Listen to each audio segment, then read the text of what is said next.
Hello everyone, আসসালামু আলাইকুম। Welcome back to my channel Zakia Rupa blog. I hope সবাই অনেক বেশি ভালো আছেন। আলহামদুলিল্লাহ আমিও অনেক ভালো আছি। আর সবাই আমার মামার জন্য দোয়া করেছে, সবাইকে অসংখ্য ধন্যবাদ। আর হচ্ছে এই তো স্কুল থেকে বাচ্চাদেরকে নিয়ে আসলাম। তো এখন হচ্ছে একটু পরেই হচ্ছে আবার হসপিটালে যাব মামাকে দেখতে। আর হচ্ছে একটু ভাত রান্না করে বাচ্চাদেরকে খাওয়াবো। তো খাওয়ানোর পরে হচ্ছে হসপিটালে যাব। আর হচ্ছে রাতে রান্নাটি এসে করব, কারণ এখন যদি রান্না করতে যাই তাহলে হচ্ছে মামাকে দেখতে পারবো না। মামাকে দেখতে দেয় 1 ঘন্টার জন্য, তো মামাকে দেখতে পারবো না। তো এই জন্য হচ্ছে বাচ্চাদেরকে বাসায় রেখে যাব। তো এই জন্য বাচ্চাদেরকে খাওয়া দাওয়া করিয়ে তারপরে হচ্ছে হসপিটালে যাব।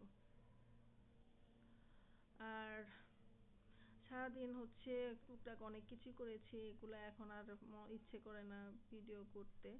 তো যতটুকু না পারলেই না করলেই না। কারণ হচ্ছে যেহেতু চ্যানেলটা খুলেছি নতুন, আর যদি প্রতিদিন ভিডিও না দিই চ্যানেলের র্যাঙ্কটাও কমে যাচ্ছে, যার ফলে হচ্ছে ভিডিও তো হচ্ছে কষ্ট করে হলেও দেওয়ার চেষ্টা করছি। তো এই আর এখন হচ্ছে ভাত বসিয়েছি, ভাত রান্না করবো। আর ফ্রিজে যা ছিল এগুলোই গরম করে এখন খাবো। আর রাত্রের জন্য ট্যাংরা মাছ ভিজিয়ে রেখে গেছি, যে এসে একটু ট্যাংরা মাছ রান্না করব, ডালও রান্না করব এসে, কারণ হচ্ছে এখন আর সম্ভব হবে না রান্না করা। আর তো যে বাসায় বাচ্চাদেরকে খাওয়াতে গেলেও তো একটু সময় লাগে, তো এসেই রান্নাটা করব আশা করি। তো যাব দেখতে। কালকে আমার খালা শাশুড়িকে দেখতে গিয়েছিলাম, আলহামদুলিল্লাহ উনি আগের থেকে একটু ভালো। কিন্তু মামার অবস্থা হচ্ছে ভালো না। মানে ওনার যে কত কষ্ট হচ্ছে, ওনার আসলে অনেক কষ্ট হচ্ছে। ওনাকে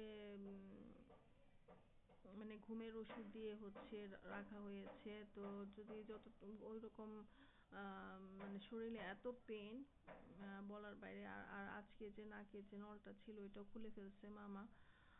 তো খাওয়ানো এখন কষ্ট হয়ে গেছে, যে এখন আর লিকুইডটা খেতে পারবে না। আবার নতুন করে যে মামাকে নাকের এটা কি যেন কি বলে ওইটা যে করবে, এনএসিও না কি জানি একটা বলে, ওইটা করবে, ওই অবস্থাও এখন নাই।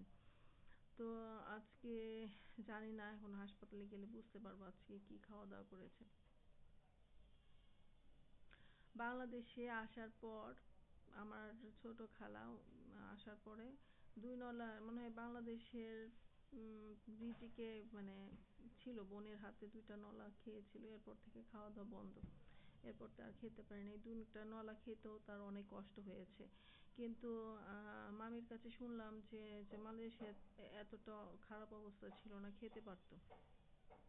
বাংলাদেশে আসার পরেই হচ্ছে খাওয়া দাওয়া একদম খাওয়া দাওয়া করতে পারতেছিল না,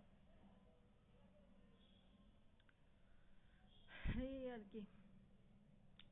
মানে এইসব পেশেন্টদের হচ্ছে কষ্ট একটাই, যে আমরা সেও জানতেছে সেও হয়তো বা থাকবে না, আমরাও জানতেছি এটা আর কি কষ্ট।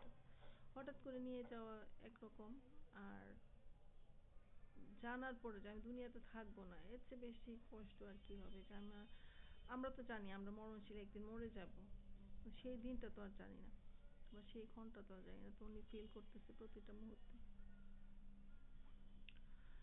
যাই হোক, তো সবাই সবার কাছে আবারও দোয়া চাই। আর আজকে আপনাদের সাথে একটা আমের জুসের রেসিপি শেয়ার করবো, একদম সামান্য কিছু উপকরণ দিয়ে তৈরি করা। তো বাচ্চারা স্কুল থেকে এসেছে, ওদেরকে খেতে দিয়েছি। তো স্কুলে যাওয়ার আগে হচ্ছে এটা তৈরি করে গিয়েছিলাম। তো এখন একটু ফ্রিজে ঠান্ডা হয়েছে, ঠান্ডা ঠান্ডা খেতে বেশি মজা লাগে। তো যে গরম পড়েছে বেশি করে লিকুইড খাওয়া উচিত, না হলে ডিহাইড্রেশন হয়ে যাবে। বেশি করে আমাদের শরীর থেকে তো ঘামটা বের হচ্ছে, তো পানির অভাবটা যেন না হয় এই জন্য হচ্ছে বেশি বেশি করে তরল খাবার, জুস, পানি এগুলা বেশি খেতে হবে। তো চলুন চলুন যাই আজকে জুসের রেসিপিটা আপনাদের সাথে শেয়ার করি।